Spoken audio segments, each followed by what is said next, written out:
Les tableaux qui parlent, une série de podcasts par Francis Rousseau. Henry Tonks, 1862-1937, Serious Nose Injury, sérieuse blessure nasale, pastel sur papier, Imperial War Museum, London.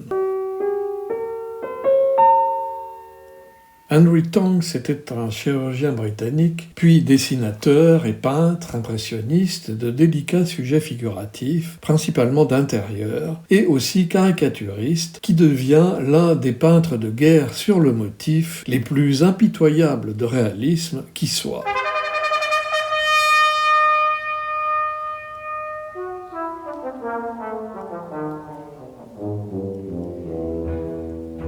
Il s'inscrivait en ce sens dans une longue tradition artistique, la guerre étant un thème vieux comme le monde. Dès la préhistoire, l'art rupestre proposa de nombreuses représentations de scènes de guerre et de combat, en donnant une image du moment même où elles se déroulaient. Les dessins des individus, généralement des soldats, mais aussi souvent de simples civils, les représentent en plein viol ou massacre, déjà morts ou encore vivants, ou mieux, les deux à tour de rôle. Ces fresques rupestres posait les bases des règles de ce que fut la peinture de guerre durant les millénaires qui suivirent, avec pour axe majeur la souffrance, la mutilation et la mort.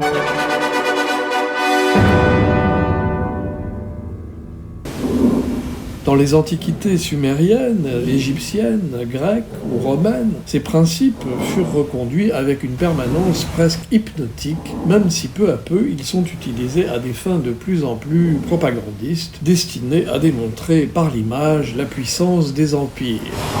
Le Moyen-Âge aussi excella dans la représentation des massacres avec force détails sanguinolents et membres déchiquetés. La Renaissance ne calma guère le jeu de la représentation sanglante, voire la bataille de San Romano d'Uccello. Il faut attendre en réalité la période baroque pour que soit esthétisée la représentation de la guerre érigée en art militaire, dont le château de Versailles devint le centre, avec ses toiles de propagande monumentales, ses plafonds peints par les Pierre L'Enfant, Charles Lebrun, Van der Meulen, Parocel, etc.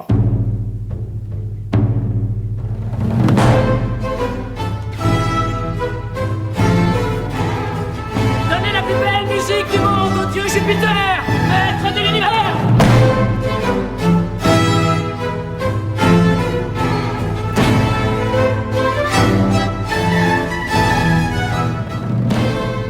La peinture de bataille devint alors le premier et le plus noble de tous les genres picturaux, devant le paysage, le portrait, les scènes de genre et la nature morte. Au XVIIIe siècle, les peintres néoclassiques, comme Jacques-Louis David, continuèrent d'exploiter le filon antique et mythologique avant que ceux du mouvement romantique, comme Goya ou Delacroix, inscrivent leur travail dans l'actualité du moment en représentant des scènes de guerre contemporaines. Avec eux, elles abandonnent tout aspect propagandiste et deviennent politiques, avec une critique ouverte de la guerre et de ses horreurs. La guerre n'y est plus un art en dentelle, mais une boucherie.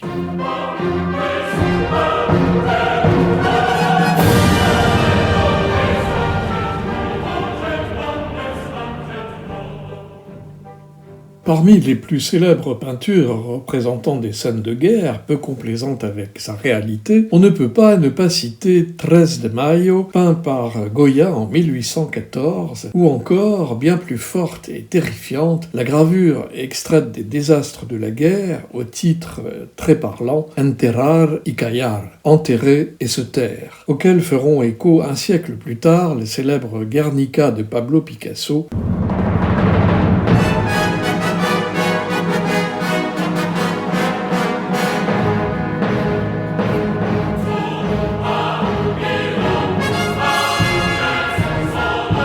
Pas très longtemps avant que la photographie de guerre n'ait sur l'opinion publique l'impact qu'on lui connaît aujourd'hui, Henry Tonks, le délicat peintre impressionniste, releva presque sans le vouloir, à travers les portraits qu'il faisait sur le front de la Première Guerre mondiale au jour le jour, toute la stupidité et la cruauté de la guerre, joignant ainsi en un seul trait l'intention du peintre rupestre et celle de Goya.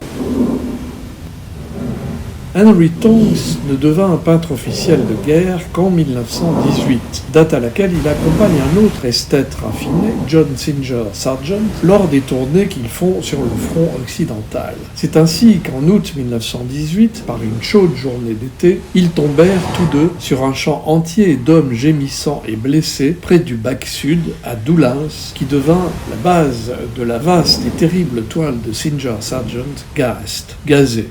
Tonks décrivit lui-même la scène dans une lettre adressée à Alfred Hockney le 19 mars 1920, de cette façon. Après le thé, nous avons appris qu'il y avait de nombreux gazés au poste de secours du corps expéditionnaire du bac du Sud sur la route de Doullens, et nous décidâmes d'y aller. Le poste se trouvait sur la route et se composait de plusieurs cabanes et de quelques tentes. Les gazés ne cessaient d'arriver, guidés par des aides-soignants par groupe de 6 environ, tout juste comme Sargent les a représentés. Ils étaient assis ou étendus sur l'herbe, il devait y en avoir des centaines qui souffraient manifestement beaucoup, surtout aux yeux, et qui étaient recouverts d'une gaze. Sargent a été très touché par la scène et en a fait aussitôt bien des croquis pour sa grande toile.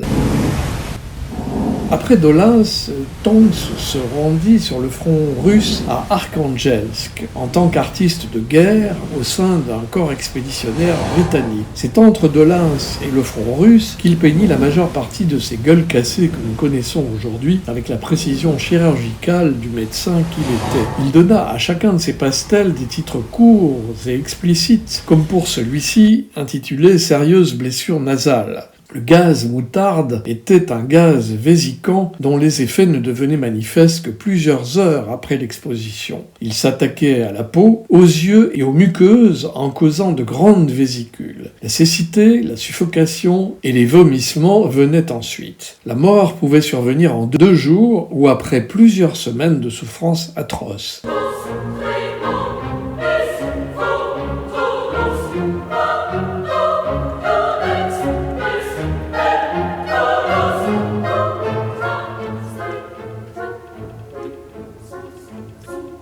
C'est aujourd'hui pour ses portraits du vrai visage de la guerre que Tonks n'hésita pas à transmettre dans toute sa crudité médicale qu'il est surtout connu. À la suite de la Grande Guerre, Tonks prit sa retraite en 1930, avant que la seconde ne vienne multiplier par 1000 les horreurs de la première. Proposé au titre de chevalier de l'Empire britannique, Tonks refusa d'être anobli, estimant que ceux qui l'avaient dessiné auraient sans doute plus mérité cet honneur que lui.